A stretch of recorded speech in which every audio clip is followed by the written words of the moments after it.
Bio Bio Televisión, con el auspicio de Libérate del estrés con Melipaz, tranquilizante natural de NOP Laboratorios, pinturas y adhesivos Lanco. Llegó la nueva forma de pintar con despacho en 24 horas. DBA Capital, invierte en las empresas tecnológicas que lideran la digitalización del mundo. Conoce Silicon Fund en dbacapital.com. y Dongfeng T5 Evo, diseño de alta gama y 195 HP de potencia. SIDEF, garantía de confianza. Presentan la entrevista de Tomás Mochiati.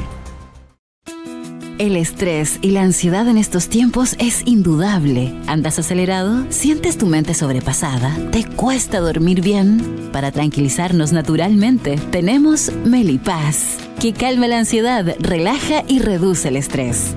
Libérate del estrés con Melipaz. Pide tu Melipaz en todas las farmacias del país y venta online con despacho a todo Chile. Ella le pone magia al color, nos hace muy felices, compartimos nuestro amor. Ponle magia tú también, deja la imaginación volar, que todo luzca hermoso como siempre está tu hogar. Mi mundo es mejor con Lanco. Nunca antes en la historia se había generado tanta información como hoy. Nuestro día a día se está transformando gracias a los avances de la tecnología y la digitalización. Un solo smartphone es más potente que las computadoras que llevaron al humano por primera vez a la Luna. A partir de esto, creamos Silicon Fund, un fondo que invierte en las compañías que crean la tecnología y fabrican los productos que llevan adelante esta tarea. Esta revolución está recién empezando. No te quedes abajo. Invierte en Silicon Fund y sé parte de la digitalización del mundo.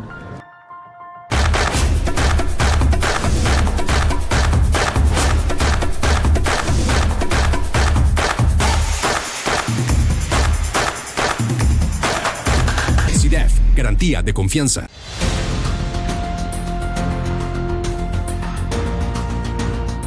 Vivimos una crisis sanitaria que llegó improvisadamente al gobierno, no porque no se supiera que iba a llegar, porque se sabía, sino porque al gobierno algo le pasó, que empezó a tomar medidas en medio de la crisis sin tomar las medidas en forma preventiva.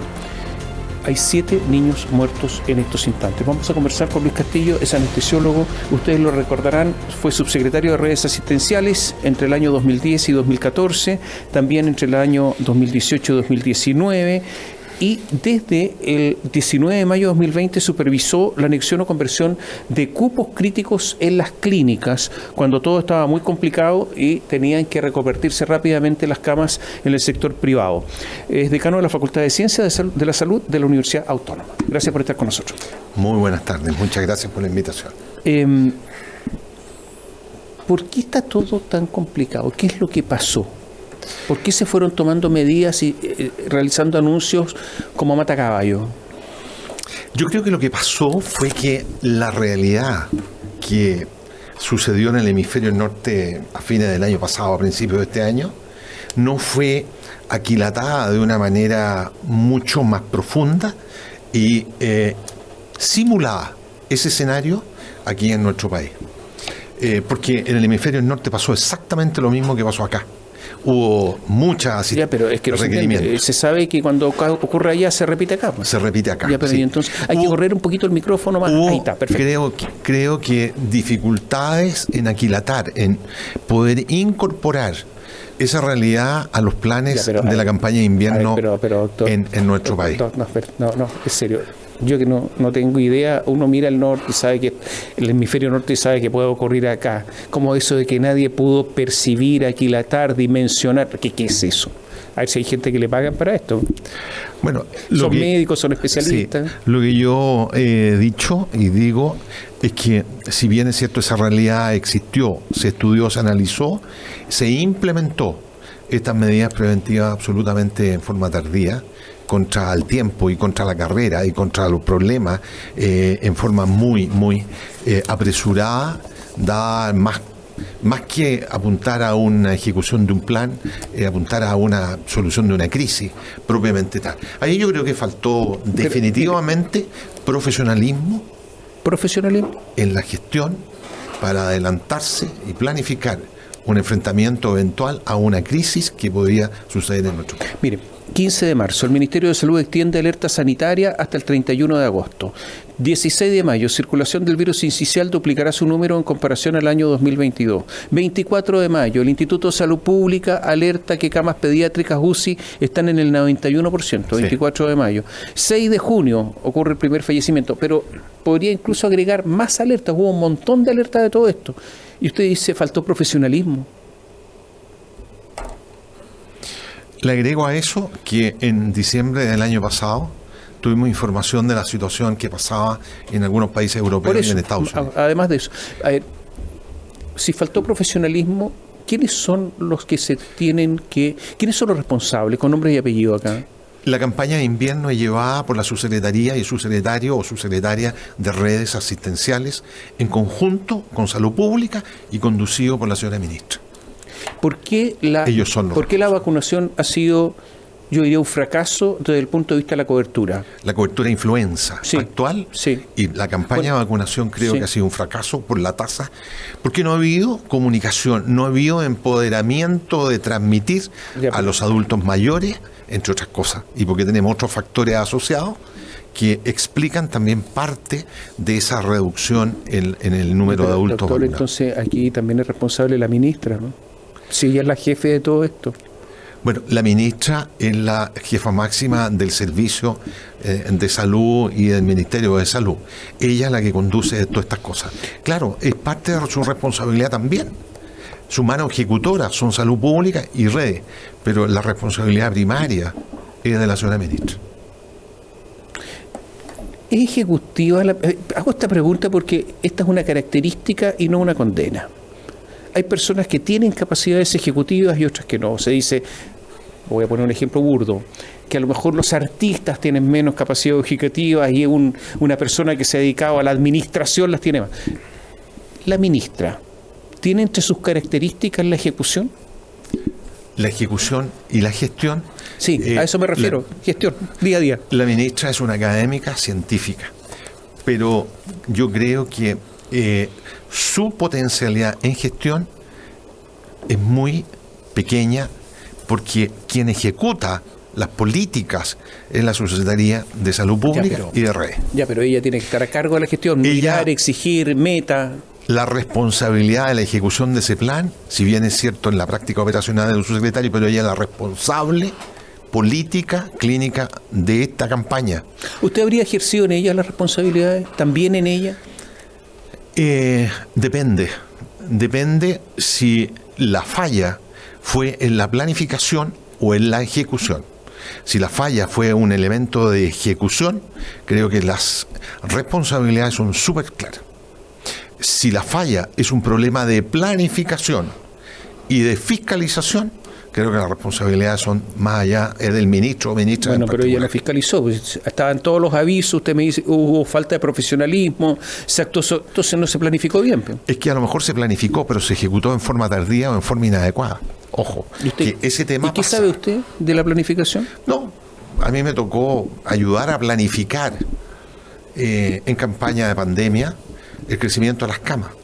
El ministro estaba ahí con nosotros y la ejecución de esa política, que yo también ayudé, la hacía el subsecretario de redes, así como hacía la subsecretaria. ¿Y el ministro se preocupaba, estaba encima, no? Estaba encima, pero estaba preocupado de otro elemento que tenía relación con la comunicación, que también es súper importante. Ya, ministro, ¿y aquí cómo anduvo la comunicación? Aquí anduvo la comunicación de riesgo muy deficiente. Entonces no da por ninguna parte. No, si da, va por alguna parte. No, para defender a la ministra. No, si yo no estoy defendiendo a la ministra. Digo, yo estoy hablando de abogado del diablo. ¿Eh? Sí, no, sí está bien. ¿Cómo se le defiende? Sí, está bien. Lo que yo digo que el ministro o ministra son los responsables del ministerio propiamente tal y de sus políticas. Yo me acuerdo de María Begoña Yarza, la ministra que se fue. Era, digamos, su domicilio político, Partido Socialista hasta hace poco. Cuadrado, subsecretario de Salud Pública, se fue. Ahora se va Arauz. Y hay una subsecretaria que se llama Andrea Albagli, que yo trato de saber dónde está, porque a propósito de comunicación o de algo, no se sabe dónde está, absolutamente fondeada. ¿Ese es más o menos el panorama? Ese es el panorama, y creo que eso que usted describe, Tomás, el Ministerio de Salud tiene que mejorarlo rápidamente. Tienen que ser identificadas sus autoridades, tienen que comunicar y difundir, tienen que apoyar un plan de vacunación. No ahora, desde hace meses. Tienen que reordenar la red para hacer frente a esto que está pasando y fundamentalmente para hacer frente a lo que potencialmente puede venir, pero desde ya, en forma predictiva y preventiva. Deben conocerse con mucho más fluidez por todo el mundo. Deben procurar dar información, de manera que usted, que no la conoce, sepa que esa subsecretaria está a cargo de A, de B, de C, y el subsecretario de Red está a cargo de A, de B, de C, y que lo sepa todo el mundo. Eso es un déficit. ¿Ha habido reconversión de camas en el sector privado? No tengo información. Asumo que sí. Pero es que si usted no tiene información, ¿qué vamos a saber nosotros o la gente? ¿Cómo asumo que sí? Es que esa es la información que todo el mundo debe saber. No por un hecho punitivo, sino que es una información que todo el mundo, especialmente los padres, deben saber qué confianza hay en que el sector y sus autoridades tengan la capacidad de crear e incrementar camas. ¿Cómo se explica lo que pasó con la clínica Las Condes, en que se dijo que no se podía, después se dijo que sí, que se habían equivocado? ¿Qué es eso? Eso es nula coordinación. Nula. Ese es un defecto que en una crisis sanitaria es muy, muy grave y delicado. Nula coordinación. ¿Quién tiene que coordinar? Ahí hay dos instancias que tienen que coordinar y hay una ausencia de un coordinador que la ministra lo acaba de subsanar. Quien coordina es la subsecretaría de Red a través de la unidad de gestión de camas, que es este organismo centralizado que recibe la información de todo el país en cuanto a disponibilidad de cupos. Pero quien ejecuta también en la unidad de gestión centralizada de camas, y esa ejecución faltó, porque no había un coordinador de camas críticas que sea un especialista en esta área, en camas pediátricas. ¿Quién nombra a ese coordinador? Lo nombra el subsecretario de Red. Lo nombra y él es el responsable de aquellos lugares que reportan 100% de camas ocupadas o cero cupo, es el responsable de ir de la teoría a la práctica. Ya, pero ¿sabe una cosa? Está bien, es él. No tengo nada contra la ministra ni la conozco, pero no debió haber preguntado ella quién es el señor, está coordinando, algo, ¿o no? Es que yo creo que no lo había. Ya, pero no se debió haber también preguntado a la ministra, sí, claro, si estaba, quién, o no. Sí, absolutamente. Ya, entonces, pero ese ministerio, a ver, ¿sabe? Ese ministerio está muy mal. ¿Cómo no hay un coordinador? Esa pega la hace el subsecretario. Hoy día lo han subsanado. Y han subsanado también nombrando un coordinador para organizar, o lo van a nombrar, la campaña de adultos. ¿Ahora recién? Ahora. Pero ya esto está avanzado, ¿cómo? Yo espero que están preparándose para 3-4 semanas más. Jimena Aguilera, la ministra, dijo, cuando se anunció la renuncia de Arauz, Fernando Arauz, bueno, renuncia, cuando lo despidieron en realidad, porque eso fue, ¿no? El presidente ha sido muy prudente en nombrar a alguien con una larga trayectoria, se refería al reemplazante, y que no va a necesitar una curva de aprendizaje, sino que trae experiencia. Los periodistas normalmente hablan de las frases que quedan como cuña, curva de experiencia, de aprendizaje. ¿Es que entonces está reconociendo que había una serie de personas que llegaron a aprender al ministerio a costa de todo, de la plata que se les paga, una especie de un magíster ahí, y de los pacientes? Lo que dijo es muy grave, una curva de aprendizaje. Sí, es un entendimiento tácito de que el ministerio en estos aspectos estaba en manos de inexpertos e ineptos. Perdone, pero de nuevo con ella también es responsable de ser la jefa de los inexpertos, ¿no? Ella es la responsable de servicio del ministerio. También debe asumir su responsabilidad en cuanto a las personas que están trabajando con ella. ¿De quién depende el subsecretario, el presidente? Depende directamente, nombrado por el presidente, pero depende en cuanto a las políticas de salud de la ministra o del ministro. ¿Es verdad que el piñerismo ha desactivado cualquier acusación contra la ministra, básicamente porque tienen una deuda de gratitud, que puede ser legítimo, por su actitud en el comité asesor COVID, en que ella tuvo una actuación enormemente profesional y no confrontacional, pese a que existía en ese tiempo un gobierno que era lejano, era lejano a su ideología? Mire, la verdad es que no tengo conocimiento y conciencia que haya una actitud organizada para blindar. Bueno, hay unos WhatsApp que están dando vueltas. Sí, pero yo no tengo conciencia de esos WhatsApp. Ahora, efectivamente, Jimena, la ministra, Jimena Aguilera, colaboró en el comité asesor de la pandemia, y muy bien, y se puso a disposición. Yo no sé si Chile le debe gratitud porque sus conocimientos lo vertió para mejorar la planificación de todas las políticas de salud asociadas a la pandemia. Pero eso no es una razón para blindar nada, sino que es un reconocimiento que, como otros participaron activamente en la pandemia sin color político asociado, como una manera de contribuir con sus conocimientos al mejor manejo de esta situación, de esta crisis en el pasado. ¿Usted es miembro del Colegio Médico? No. ¿Estuvo? Hace muchos años renuncié. Y renuncié justo cuando percibí que tuvo un viraje fundamentalmente de un rol mucho más político que técnico. Llevo más de 25 años sin estar en el Colegio Médico. Le voy a dejar una pregunta planteada. ¿Y qué Siches propuso en algún momento criticar al gobierno desde el Colegio Médico? Y como que no hay ambiente para eso. ¿Está de acuerdo con Ike Siches o con el Colegio Médico? Vamos a hacer un alto, volvemos en un instante.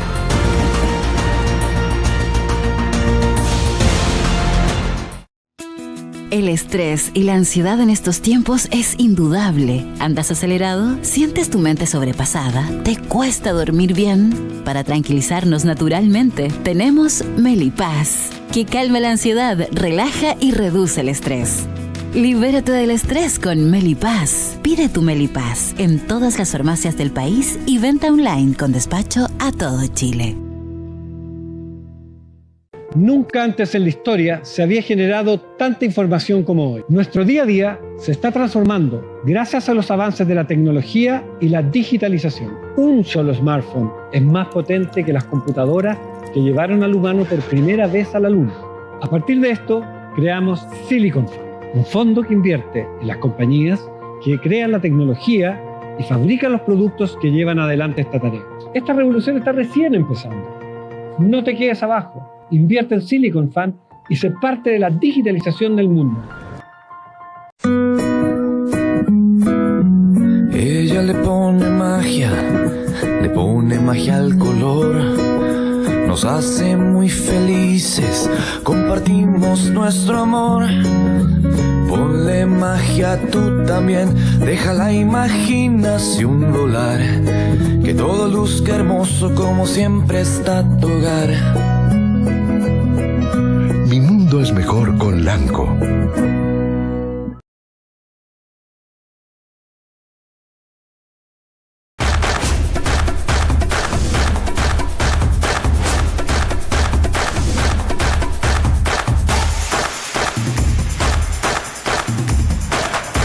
CDEF, garantía de confianza.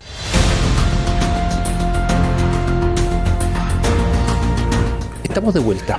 Ike Siches, que hoy día trabaja en el hospital público, en algún momento dijo a través de un grupo de WhatsApp, ¿qué dijo? Dijo, hay que presionar al gobierno, hay que atacar al gobierno por toda su gestión frente a la crisis sanitaria actual, porque así podemos obtener algo.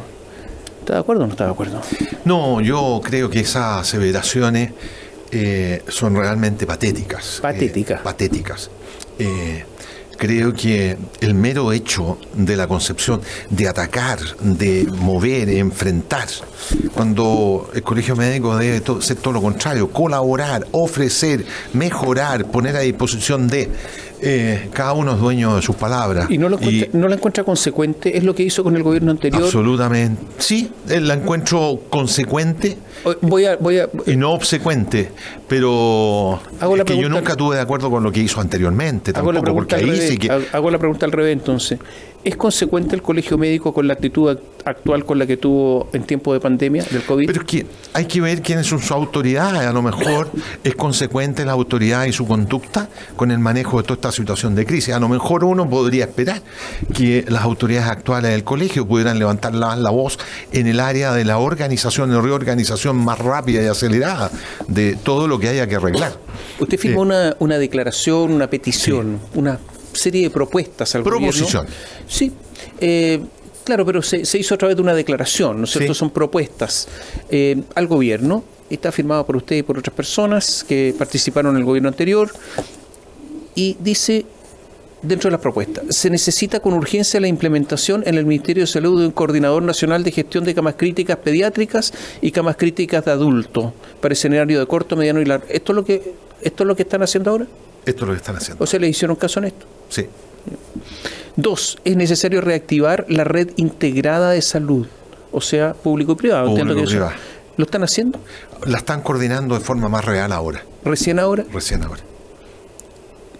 ¿A él le consta que es recién ahora? Bueno, pero el mero hecho de que no existía cupo y de repente escuchamos a un director de una clínica que sí existía en cupo, y estoy seguro que esa cosa probablemente tiene que haber otro director por ahí de clínica que también tenía cupo. ¿Usted sabe cuántos niños guaguas han sido derivados a hospitales privados? Sí. ¿Cuánto? Sobre 70. ¿En Santiago, en todo el país? En todo el país. ¿Desde cuándo? Desde hace unas 2 semanas atrás, aproximadamente. Pero esto estaba ya colapsado de antes. Esto estaba con mucha presión asistencial, pero no en Santiago. En algunas regiones, en el sur, en el área de Concepción, había mucha actividad. Es fundamental aumentar la dotación de camas críticas disponibles. Camas críticas pediátricas. Sí. ¿Creando o reconvirtiendo? ¿Se ha hecho? Se ha hecho también. ¿Desde cuándo? Desde hace unos 10 días. Poco. 10, 15 días. La alerta sanitaria vigente da el marco adecuado para gestionar mejor el brote epidémico, pero no se están utilizando todas las facultades que ese decreto ofrece. ¿Qué significa eso? Significa que en el marco de la alerta sanitaria, especialmente el ministro, subsecretario o un coordinador, tiene las herramientas jurídicas y administrativas para tomar en la mano las camas públicas y privadas de paciente crítico, de intermedio e intensivo, e ir a hacer, construir, crear, reconvertir y dar órdenes. Esto se crea, se aumenta, se reconvierte.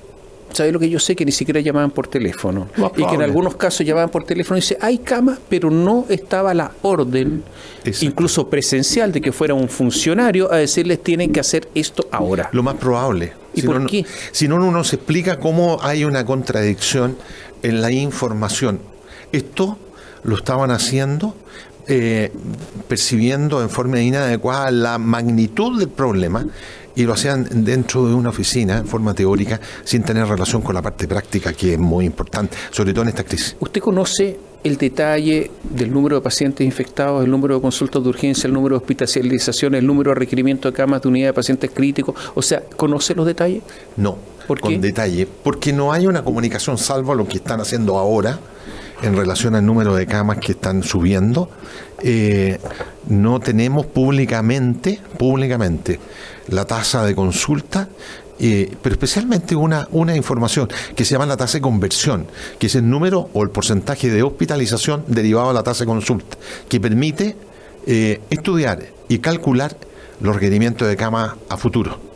Si de todos los niños que vienen con problemas a un hospital o a una urgencia se hospitaliza el 30%, esa tasa de conversión hay que ponerla a disposición para calcular cuánto y qué número de cama y de qué tipo se requiere crecer. Esto yo creo que recién lo están incorporando hace unos días atrás. Pero toda esta entrevista es de pura falencia, porque ¿cómo? todo falta por hacer, se hizo No se recién. está haciendo, están corrigiendo el ritmo, están corrigiendo el rumbo. Yo creo que el nuevo subsecretario... Están mejorando, porque Están mejorando, sí. usted en algún momento dijo que había hablado con la ministra y que todo va en el sentido correcto. Sí. ¿Cuándo habló con la ministra? La semana pasada tuvimos un intercambio de WhatsApp. ¿Y ya la semana pasada iba en el sentido correcto? No, la semana pasada tuvimos un intercambio de WhatsApp donde le propuse algunos nombres para tomar esta coordinación. Coordinación que creo que hoy día más que nunca se justifica. ¿Qué nombre? Nombre de un intensivista pediátrico y un intensivista de adultos. ¿Y quiénes son esas personas? Son dos médicos, uno del área privada y que... ¿Y acogieron su idea? Acogieron nuestra idea y uno del área público. ¿Los nombraron? Espero que los nombre, en el de adultos, espero que los nombre pronto. Ah, perdón, ¿todavía no se nombra? Todavía no lo nombra, pero espero que lo nombre pronto. Para que empiece ahora a organizar la campaña de invierno, pero de los adultos. Y corrija algunas reglamentaciones o políticas que están siendo muy deleterias para los hospitales de adultos. Muy deleterias. Entre otras cosas, se le está pidiendo a los hospitales que desescalen en profesionales que venían contratados por el COVID, enfermeras, tecnólogos, que los despidan, que desescalen los que están contratados en horario. Pero desescalar es despedir, ¿no es cierto? Despedir, Para que la gente desvincular, entienda. Sí, terminar los contratos, sinónimos varios.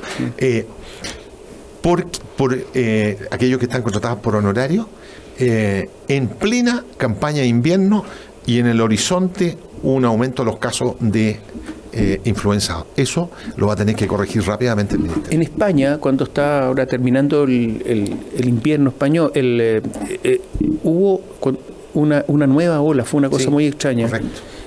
¿Se espera eso en Chile? Es una posibilidad. Es una posibilidad que tiene una probabilidad estadística. Y lo vamos a saber, yo creo que dentro de los próximos 15 días. Hoy día hay un pic, vamos a llegar a un plató. Es probable que empiece a bajar. Y la curva, si no se corta la curva viral, es probable que haya una nueva segundo pic. Pero más que el virus esencial, yo creo que hay que mirar con detalle la influenza de los adultos. ¿Usted es partidario de anticipar las vacaciones de invierno? Yo soy partidario de anticiparlas, especialmente fraccionarlas en términos de darle una mirada regional. Regional. O sea, ¿qué significa eso? Que sí, pero mirando las regiones. Hay regiones que están muy complicadas por los altos requerimientos asistenciales y porque rápidamente hay que cortar la circulación. Hay otras que están menos. El norte, por ejemplo, si se toman las precauciones preventivas puede que no sea necesario. El sur, estoy seguro que sí lo es. Gestionar adecuadamente los pacientes que requieren de ventilación hacia las unidades de mayor complejidad. Ahora, ¿es tan difícil esto? ¿Por qué lo están pidiendo? No es tan difícil, es al revés. Ese es el rol del coordinador.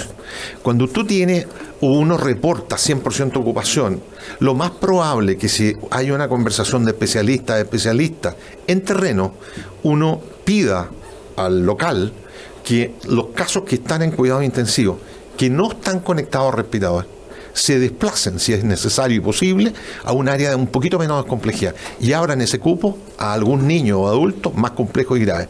Se les pide también a la unidad, porque así lo hicimos también, que las unidades de mayor complejidad tengan los casos más graves, que tengan al menos un 70% más de los cupos ocupados de pacientes con ventilación artificial. Yo me acuerdo que cuando usted llegó a ser asesor del ministerio, a propósito de todo lo que sucede con las camas críticas, si mal no recuerdo, el 10% de las camas totales críticas eran del sector privado y le dieron 4 semanas para duplicar esa cantidad al sector privado y usted estuvo a cargo de eso. Sí. ¿Y ahí cómo lo hizo? Primero planificábamos las necesidades de camas por regiones. Y en la región metropolitana y en las regiones más afectadas. Segundo, sabíamos la cantidad de enfermos que iban a producirse durante los próximos 7-10 días. Y concentrábamos el crecimiento de camas en aquellos hospitales predefinidos que podían y tenían capacidad de expansión. Y una vez que se decidía esto, en reunión de coordinación que yo coordinaba al sector privado y el sector público, me iba a terreno a pedir muchas veces a exigir que ese crecimiento se produciera. Ese terreno es el hospital, porque el terreno hospital, en el caso suyo el hospital. Usted llegaba al hospital y decía, reconvierta esta cama. Así es. ¿Dónde hizo eso? En muchos lugares, en todo Chile, en Antofagasta. ¿Y si no le hacían caso? Si no nos hacían caso, tenía que pasar a elementos mayores dentro del marco de alerta sanitaria. ¿Qué significa eso? Incluso podíamos llegar a tomar la conducción de ese hospital o clínica. ¿Amenazó alguna vez con hacerlo? Yo no, todo lo hicimos conversado. ¿No alcanzó a eso? No alcanzamos a eso, no. ¿Estuvo a punto, no? A punto, sí. ¿Dónde? En varios lugares. ¿Cuál? Cuéntenos. No, prefiero. Colaboraron después muchísimo. Ya, pero al principio se resistieron. Al principio se resistieron porque no comprendían la magnitud del problema, pero cuando... ¿Usted cree que ahora puede ocurrir que se estén resistiendo? No, yo creo que aprendieron mucho, se aprendió mucho. Algunos reclaman que el Estado no les paga. Eso es verdad. Se por lo retrasa, tanto se les resisten. paga, pero se retrasa mucho. Sé que FONASA también ha implementado un sistema para darle mayor velocidad a las cobranzas, a los pagos a las clínicas. Ahora, en este tema también no hay que olvidar, también lo dijimos, a los hospitales institucionales, que también aportan mucho trabajo y que han quedado fuera de, e incluso los hospitales que se dedican a la administración de la ley de accidentes de trabajo, que también eventualmente pueden colaborar, como nos colaboraron en el pasado, al manejo de los agudos adultos. Yo recuerdo que los hospitales de administración de la ley de trabajo cuadruplicaron su número de camas para hacer frente a esto. ¿Está tranquilo con el nuevo subsecretario? Sí, lo conozco, sé de su eficiencia y su experiencia. Él trabaja en el Barros Luco. Sí. Es un estupendo torrino. Osvaldo Salgado. Osvaldo Salgado. Y creo que tiene el elemento de gestión y de ejecución en su alma, y tengo plena confianza de que va a poder reorganizar. ¿Se ha comunicado con él?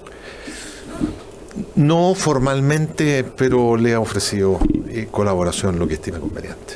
Gracias por estar con nosotros. Muy bien, muchas gracias a usted. Y a ustedes, muchas gracias. Gracias por seguirnos. Bio Bio Televisión, con el auspicio de Libérate del estrés con Melipaz, tranquilizante natural de NOP Laboratorios, pinturas y adhesivos Lanco. Llegó la nueva forma de pintar con despacho en 24 horas. DBA Capital, invierte en las empresas tecnológicas que lideran la digitalización del mundo. Conoce Silicon Fund en dbacapital.com. y Dongfeng T5 Evo, diseño de alta gama y 195 HP de potencia. SIDEF, garantía de confianza. Presentaron la entrevista de Tomás Mochiati.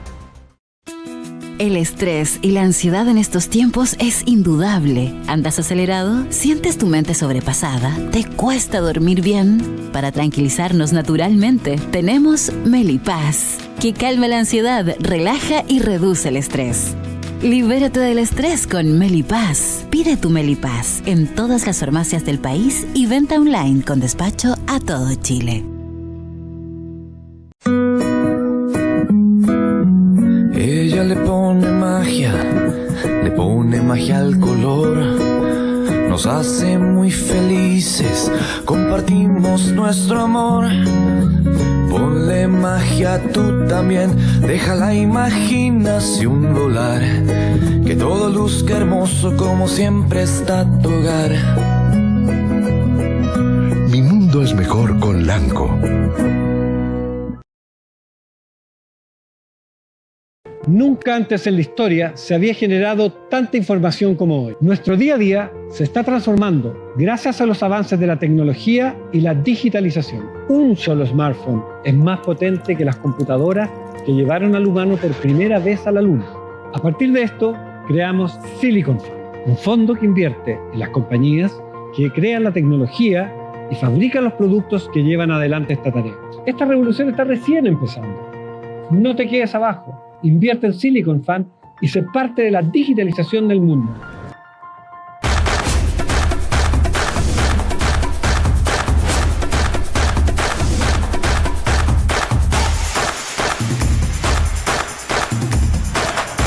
SIDEF, garantía de confianza.